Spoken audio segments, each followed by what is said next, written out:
इनसे 3-4 सवाल तक आ सकते हैं, तो प्लीज़ इन दोनों चैप्टर्स को बहुत अच्छे से कर लो। एक और स्पेशल चीज़ स्पेशली आप लोगों के लिए मैं लेकर के आ रहा हूँ, इसको कर लिया तो आपका 99 परसेंटाइल स्कोर जो है श्योर हो जाएगा आईआईटी मेंस के एग्जाम के अंदर। तो आपको इस समय पर कैसे एक ऐसी स्ट्रेटेजी बनानी चाहिए जिससे आपका 99 परसेंटाइल आईआईटी मेंस के जनवरी शिफ्ट में आ जाए कि भाई इसमें से कोई भी सवाल आए आपका एनटीए के अंदर, आप उसको देखते ही सॉल्व कर दो।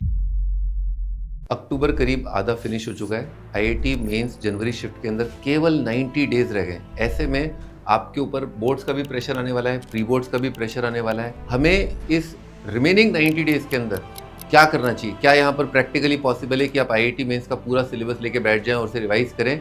Obviously answer is no, it is not practically possible to revise the entire syllabus. तो आपको इस समय पर कैसे एक ऐसी स्ट्रेटेजी बनानी चाहिए जिससे आपका 99 परसेंटाइल आईआईटी मेंस के जनवरी शिफ्ट में आ जाए? आइए बात करते हैं। मुझे 18 साल से भी ज़्यादा का अनुभव है आईआईटी मेंस और एडवांस एग्जाम के अंदर टॉप रैंक प्रोड्यूस करने का। मैंने बीते 3-4 सालों के अंदर all India first rank produce किया है जेई के अंदर।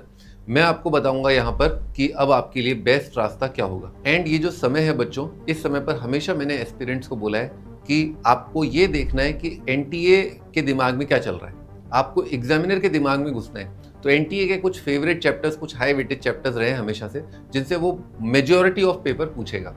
और इसमें कोई डाउट नहीं कि आप अगर अपनी स्ट्रेटजी उन्हीं चैप्टर्स के अराउंड बिल्ड करें तो you will be able to get easily 99 percentile marks. चलिए बताता हूँ इसके बारे में। मुझे जानना है कि आपकी आईआईटी मेंस की जो प्रिपरेशन है वो किस लेवल पर है। तो अपने जो लास्ट मॉक टेस्ट के मार्क्स हैं वो मुझे कमेंट सेक्शन में लिख करके बताइए। अब आगे बढ़ते हैं। इस टाइम पर आपके दिमाग में 3-4 चीज़ें चल रही होंगी, जैसे कि आईआईटी मेंस का प्रिपरेशन, उसका रिवीजन, प्री बोर्ड की टेंशन और बोर्ड का एग्जाम। देखिए इस समय पर इन तीनों चारों चीज़ों को मैनेज करने के लिए बहुत ज़्यादा हार्डवर्क की बजाय स्मार्ट वर्क बहुत इंपॉर्टेंट रोल प्ले करेगा। मैंने तीनों सब्जेक्ट फिजिक्स, केमिस्ट्री, मैथ्स को मिला करके 21 चैप्टर की ऐसी लिस्ट बनाई है जो कि एनटीए की फेवरेट रही है। अपने को क्या करना है, अपने को इन 21 चैप्टर्स को ऐसे घोट के पी जाना है 10 जनवरी तक कि भाई इसमें से कोई भी सवाल आए आपका एनटीए के अंदर, आप उसको देखते ही सॉल्व कर दो। कौन से चैप्टर्स हैं और उनको मास्टर करने का तरीका क्या है, ये मैं आपको इस वीडियो में आगे बताऊंगा। मैथ्स हमेशा से एक डिफिकल्ट सब्जेक्ट रहा है, लेकिन ये एक रैंक डिफरेंशिएटर भी है। आपको ये ध्यान रखना है कि अगर एक बच्चा फिजिक्स और केमिस्ट्री में बहुत अच्छा करता है, मैथ्स में उसका स्कोर सिंक कर जाता है, तो कभी भी उसकी एक अच्छी रैंक नहीं बन पाती। वहीं पर एक बच्चा अपना मैथ्स संभाल के रखता है और फिजिक्स केमिस्ट्री में ठीक ठाक करता है, उसकी बहुत अच्छी रैंक आने का चांस बहुत ज़्यादा हो जाता है। मैथ्स में सबसे बड़ा पोर्शन आपका कैलकुलस और एल्जेब्रा का है। देखिए कैलकुलस करीब 35% और एल्जेब्रा करीब 40% ऑफ आईआईटी जेईई मेंस और एडवांस के अंदर आता है, इसलिए हमें मेन फोकस इन दोनों सेक्शंस के ऊपर ही रखना है। आइए बात करते हैं मैथ्स के 7 हाई वेटेज चैप्टर्स की। पहला चैप्टर फंक्शन, कैलकुलस की नींव है ये। तो कैलकुलस की नींव होने की वजह से अगर आपने इसको स्ट्रॉन्ग नहीं किया तो आपको आगे आने वाले चैप्टर्स में दिक्कत आएगी। Second is differential equation. इसमें आपका वेरिएबल, सेपरेबल और लीनियर डिफरेंशियल इक्वेशन पर बहुत कॉमनली सवाल आते हैं। इसमें से 2 सवाल आ सकते हैं, तो बहुत इजीली क्रैक भी कर सकते हो। तीसरा चैप्टर डेफिनेट इंटीग्रेशन, प्रॉपर्टीज पर बेस्ड है पूरा चैप्टर। बहुत सारे क्वेश्चन बहुत प्रेडिक्टेबल हैं, अच्छी प्रैक्टिस की जरूरत है ताकि आप इसको टाइम पे फिनिश कर पाओ। कई बार लेंदी आ जाता है, लेकिन आप प्रैक्टिस करोगे तो हो जाएगा। फोर्थ हम रखेंगे स्पेशल मेंशन 3D ज्योमेट्री को। इसके अंदर थोड़ा विजुअलाइजेशन आपने कर लिया और आपके एक स्टैंडर्ड क्वेश्चन की प्रैक्टिस आपने कर ली तो जरूर आप इसमें खेल जाओगे। 2 क्वेश्चन एक्सपेक्टेड है इस बार आईआईटी मेंस के अंदर इस चैप्टर से। अगला चैप्टर है बाइनोमियल थ्योरम, एल्जेब्रा का चैप्टर है, आराम से कर सकते हो। बहुत सारे फॉर्मूलेज हैं और थोड़ी हेल्प मिलती है सीक्वेंस सीरीज से। 6th चैप्टर है प्रोबेबिलिटी। इसमें मोस्टली बेस थ्योरम और कंडीशनल प्रोबेबिलिटी पे सवाल आते हैं। एडवांस के अंदर भी अच्छा इसका वेटेज है, तो प्लीज इस पर फोकस करो और इसको क्रैक करो। Last but not the least sequence and series. इसमें मोस्टली सवाल अरिथमेटिक प्रोग्रेशन और ज्योमेट्रिक प्रोग्रेशन के अराउंड आते हैं, आप बड़े आराम से इनको क्रैक कर सकते हैं। अगले सेक्शन केमिस्ट्री पर आते हैं। केमिस्ट्री सोनम गुप्ता जैसी है, धोखेबाज है, ध्यान रखना है उसका।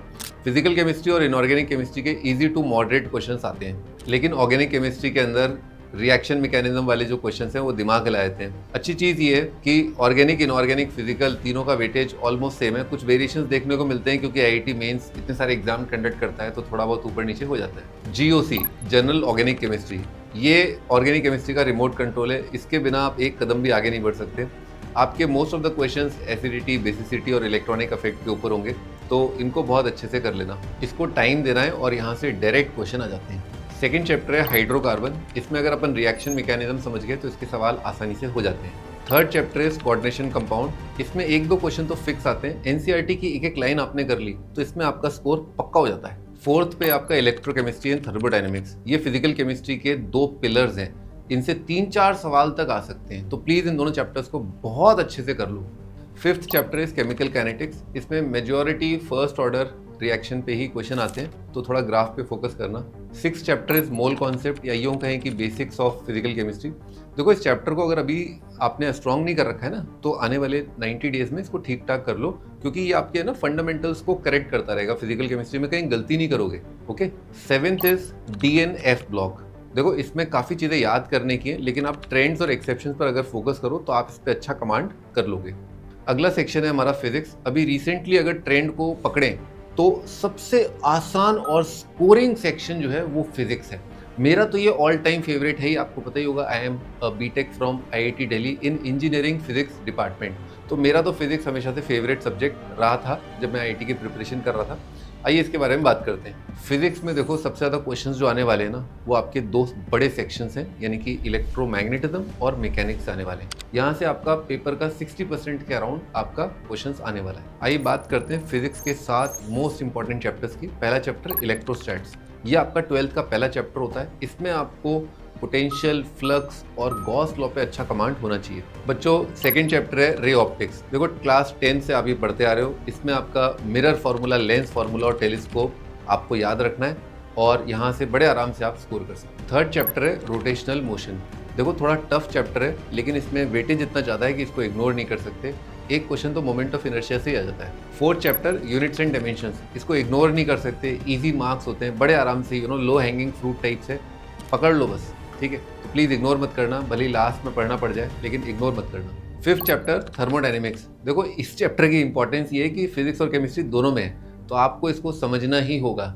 Sixth chapter mechanical properties of fluids, Bernoulli's, viscosity, surface tension, यहाँ से डायरेक्ट फार्मूला बेस्ड क्वेश्चंस आते हैं, आराम से कर सकते हो। Seventh chapters magnetic effects of current है ना, बायट-सैवर्ट्स लॉ और एम्पियर्स लॉ से इसमें क्वेश्चन आते हैं। आपको थोड़ा प्रैक्टिस करने की जरूरत पड़ेगी, लेकिन आप आराम से स्कोर कर पाओगे, तो best of luck for that. देखो, ये तो अपन ने देख लिया कि कौन कौन से चैप्टर्स करने हैं, पर इनको कवर कैसे करना है, इनको मैनेज कैसे करना है, उसके बारे में बात करते हैं। तो इन चैप्टर्स की लिस्ट बना के सबसे पहले अपनी स्टडी टेबल के सामने चिपका लो। हर चैप्टर के लिए अपने क्लास के नोट्स जो आपने क्लास में बनाए हैं उनको रिवाइज करो, या फिर जो वीडियो लेक्चर है उसको अच्छे से देखो।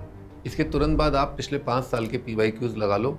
इससे भटकना मत, इसके बियॉन्ड कुछ मत करना, क्योंकि फिर आप मॉड्यूल उठा लोगे, फिर अपना और भी कुछ उठा लोगे, तो फिर आप बाकी रिमेनिंग चैप्टर्स पर फोकस नहीं कर पाओगे और आपका स्कोर धरा का धरा रह जाएगा। अगर आप चाहते हो कि मैं आपको ये जो 7 चैप्टर्स मैंने मैथ्स के बताए, इनका 1 शॉट लेकर के आऊँ मेरे यूट्यूब चैनल पर, तो मुझे कॉमेंट सेक्शन में बताइएगा। एक और स्पेशल चीज़ स्पेशली आप लोगों के लिए मैं लेकर के आ रहा हूँ। IIT JEE के 2025 के PYQs पूरे सॉल्व करूँगा पेपर वाइज, ताकि आपको पेपर का पूरा पर्सपेक्टिव मिले। आप उस पेपर में ये जान पाएँ कि मेरे लिए कौन से 25 में से 10 क्वेश्चन या 15 क्वेश्चन बने थे, जिनको मैं करके आ जाता IIT के एग्जाम के अंदर, तो अच्छा मेरा स्कोर आता। इस सीरीज से फ़ायदा क्या होगा आपको, एक एक कॉन्सेप्ट आपका डिटेल में क्लियर हो जाएगा।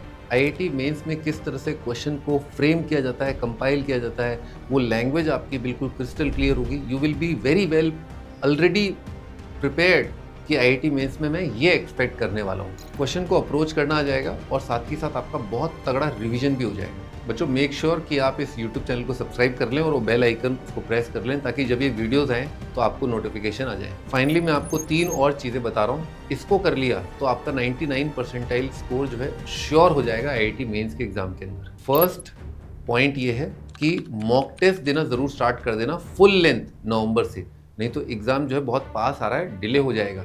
और इससे आपको ये आइडिया लग जाएगा कि आप गलतियां कहाँ कर रहे हो। कुछ ऐसा होता है कई बार कि हमारे तो प्रिपरेशन लगता है हमको हमारी बहुत अच्छी हो गई चैप्टर्स की, लेकिन उन्हीं चैप्टर्स में आप क्रैक नहीं कर पा रहे हो। ये चीज़ जानने के लिए बेस्ट ऑप्शन यही रहता है कि आप मॉक टेस्ट दो। इससे आपको थोड़ा ये भी आइडिया लगेगा कि मेरा कितना सिलेबस नहीं हुआ है। सेकेंड है आपकी मिस्टेक नोटबुक।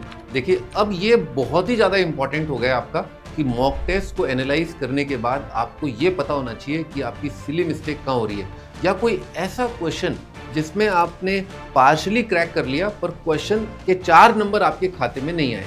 तो ये चीज़ आपको लिखना बहुत ज़रूरी है। लिखोगे तभी जानोगे, तभी पता चलेगा, तभी उस पर वर्क करोगे और इम्प्रूव कर पाओगे। थर्ड पॉइंट ये है कि आपको बोर्ड्स को बिल्कुल इग्नोर नहीं करना है। आगे आने वाले टाइम में आपको अपने इंग्लिश सब्जेक्ट और आपका जो 5वां सब्जेक्ट है उसको हफ्ते में 4-5 घंटे तो देने ही है।